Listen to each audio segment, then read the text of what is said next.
Những câu chuyện có thật về Bao Công lưu trong sử sách. Bao Công là một vị quan nổi tiếng trong lịch sử Trung Quốc, đã trở thành hình mẫu cho sự cương trực, thanh liêm và hết lòng vì dân chúng. Có rất nhiều câu chuyện và truyền thuyết về Bao Công. Trong thực tế, sự trung chính của ông cũng không kém những câu chuyện lưu truyền trong dân gian là mấy. Những điều này đều được ghi chép lại trong các tài liệu lịch sử. Bao Công tự hy nhân là người Lư Châu, An Huy thời Bắc Tống. Từ nhỏ ông học tập kinh sử, ngưỡng mộ những việc làm của các bậc cổ thánh tiên hiền, sớm lập chí. Ông từng đảm nhiệm các chức tri phủ Khai Phong, giám sát ngự sử, khu mật phó sứ, là một vị giám quan, quan can gián hoàng đế, nổi tiếng. 1. Trung với chức phận, phụng công chấp pháp. Thời Tống Nhân Tông, hoàng đế bắt chước Đường Thái Tông, mở rộng con đường làm quan thi cử, nhưng không có được tâm thái và tầm nhìn của Đường Thái Tông, dẫn đến số lượng quan lại trong nước tăng lên nhanh chóng và trở thành gánh nặng của quốc gia. Bao Công khi đảm nhiệm chức quan giám sát ngự sử đã đề xướng việc trọng dụng người hiền, đặc biệt nghiêm khắc với quan lại bất tài. Trường hợp nổi tiếng nhất trong lịch sử là 7 lần Bao Công hạch tội tham quan Vương Quỳ. Khi nhậm chức Nam Lộ chuyển vận sứ ở Kinh Hồ, Vương Quỳ ngạo mạn ngỗ ngược, ức hiếp bách tính. Tống Nhân Tông giáng chức Vương Quỳ đến Trì Châu, sau đó không lâu lại đề bạt lên, bổ nhiệm làm Tây Lộ chuyển vận sứ ở Giang Nam.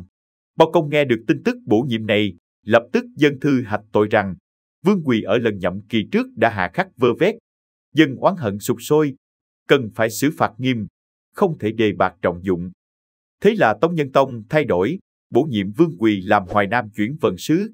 Bao Công vẫn không đồng ý, liên tiếp 7 lần dâng thư hạch tội rằng nếu bổ nhiệm Vương Quỳ, một viên quan lại tham lam tàn khốc như thế này, thì có nghĩa là đem đến một tai họa lớn cho người dân địa phương. Trước sự kiên trì của Bao Công, Tống Nhân Tông đã bãi miễn chức vụ của Vương Quỳ. Bao Công 3 lần hạch tội ngoại thích Trương Nghiêu Tá. Trương Nghiêu Tá là bá phụ của Trương Quý Phi. Do Trương Quý Phi thỉnh cầu, Tống Nhân Tông đã thăng chức cho Trương Nghiêu Tá làm tam ty sứ. Bao Công chỉ ra rằng Tống Nhân Tông luôn luôn thăng chức cho Trương Nghiêu Tá, trọng dụng họ hàng thân tín, không hợp với pháp độ của Đại Tống, đồng thời phân tích bối cảnh của Tống Nhân Tông là để hậu cung can dự triều chính, su nịnh. Tống Nhân Tông đành phải thu hồi lại chiếu mệnh bổ nhiệm đã ban. Đến tháng Giêng năm sau, Tống Nhân Tông không cưỡng nổi Trương Quý Phi nhất mực thỉnh cầu, lại lần nữa hạ chỉ cất nhắc Trương Nghiêu Tá. Bao Công lại lần nữa can gián, chỉ ra rằng Trương Nghiêu Tá tầm thường bất tài, không đủ năng lực cho chức vụ đó, thỉnh hoàng đế lựa chọn người hiền có năng lực khác. Các đại thần cũng tới tấp ủng hộ bao chứng. Trương Nghiêu Tá thấy vậy cảm thấy mọi người giận dữ, liền bày tỏ không tiếp nhận bổ nhiệm. Tống Nhân Tông lại lần nữa thu hồi chiếu mệnh bổ nhiệm đã ban hành. Tháng 8 năm đó, Trương Quý Phi nhiều lần đề xuất với Tống Nhân Tông phong cho Trương Nghiêu Tá làm tuyên huy sứ. Một buổi sáng trước khi Tống Nhân Tông thiết triều, Trương Quý Phi đã đưa tiễn đến cửa cung và nói: "Hôm nay hoàng thượng chớ quên chuyện phong tuyên huy sứ nhé." Trên kim điện, Tống Nhân Tông quả nhiên lại một lần nữa giáng chỉ, nhưng ngự chỉ vừa ban xuống, Bao Công lập tức dâng tấu. Lần này, Tống Nhân Tông đã có chủ ý, kiên trì ý kiến của mình. Vua nói: "Trương Nghiêu Tá không có lỗi gì lớn, có thể đề bạt được." Bao Công can gián phản bác rằng quan lại các nơi thu thuế trái pháp luật, khiến dân chúng khắp nơi oán hận. Trương Nghiêu Tá là chủ quản, sao lại nói là không có lỗi lớn? Tống Nhân Tông thở dài và nói khéo rằng đây đã là lần hạ chỉ chiếu mệnh bổ nhiệm lần thứ 3 rồi. Trẫm ở ngôi cao thiên tử, lẽ nào bổ nhiệm một người lại khó khăn thế này? Bao Công nghe xong liền đến ngay trước long tọa cất cao giọng nói: "Lẽ nào bệ hạ nguyện ý bất chấp ý dân? Thần đã là quan can gián, sao có thể lo cho sự an nguy của bản thân mà không có quốc gia làm trọng?" Trương Nghiêu Tá đứng ở bên, nghe vậy thì kinh hồn khiếp đảm. Các đại thần cũng tới tấp ca ngợi Bao Công. Tống Nhân Tông không có lý do hợp lý để phản bác, tức quá phất tay rồi trở về cung. Trương Quý Phi đã sớm sai người nghe ngóng tin tức, biết lại là Bao Công can gián. Do đó đợi Tống Nhân Tông trở về đến cung, Quý Phi liền bước tới nghênh đón và tạ tội. Tống Nhân Tông trách mắng rằng Quý Phi chỉ biết tuyên huy sứ, mà không biết bao chững vẫn đang làm ngự sử. 2. Can gián quân chủ, dùng đức thực thi chính sách. Bất kể là lúc bình thường hay gặp thiên tai, biến động, Bao Công đều dâng sớ lên Tống Nhân Tông, vừa chỉ ra những lỗi lầm của bản thân Tống Nhân Tông, vừa kiến nghị những kế sách lớn trị quốc an dân. Đặc biệt ông còn dâng sớ tiếng Ngụy Trịnh Công tam sớ, chép lại 3 sớ tấu của Ngụy Trưng đời Đường cho Tống Nhân Tông, hy vọng Tống Nhân Tông có thể giống như Đường Thái Tông, trở thành vị quân vương anh minh thích nghe can gián. Bao công dân thư viết về những đức hạnh mà bậc thiên tử cần có, sáng suốt nghe tiếp thu can gián, phân biệt rõ bè đảng, quý tiết nhân tài, một mặt phát huy cái lợi trừ bỏ cái hại, một mặt cần tuyển chọn người hiền năng. Trong bản sớ tấu xin chớ dùng quan lại bẩn, ông chỉ ra người liêm khiết là tấm gương của dân, kẻ tham ô là giặc của dân. Bao công chủ trương dùng người phải là bậc quân tử trung hậu, chính trực, liêm khiết và sáng suốt. Ông kêu oan cho nhóm người Phạm Trọng Im, người vì khiến giới quyền quý tức giận mà bị giáng chức, đồng thời kiến nghị tái sử dụng họ. Đối với kẻ tham ô bẻ cong pháp luật thì nghiêm khắc trừng trị, đồng thời vĩnh viễn không sử dụng. Kiến nghị của ông đa phần được Tống Nhân Tông tiếp nhận áp dụng, khiến giới quyền quý, thân thích và hoạn quan buộc phải thu mình. Nghe thấy cái tên Bao Công liền cảm thấy sợ hãi. Bao Công còn nhiều lần dâng sớ thúc đẩy thi hành chính sách thiện, đề xuất khoan dân lợi quốc, để bảo vệ phúc chỉ cho bách tính.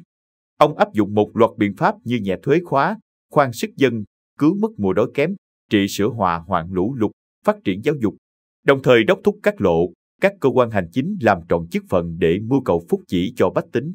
Ông hạ lệnh, công phẩm của các khố, trước đây đều làm do các châu phân bổ. Việc này khiến gánh nặng của người dân càng thêm nặng nề. Nay đều phải thay đổi thành bách tính giao dịch công bằng.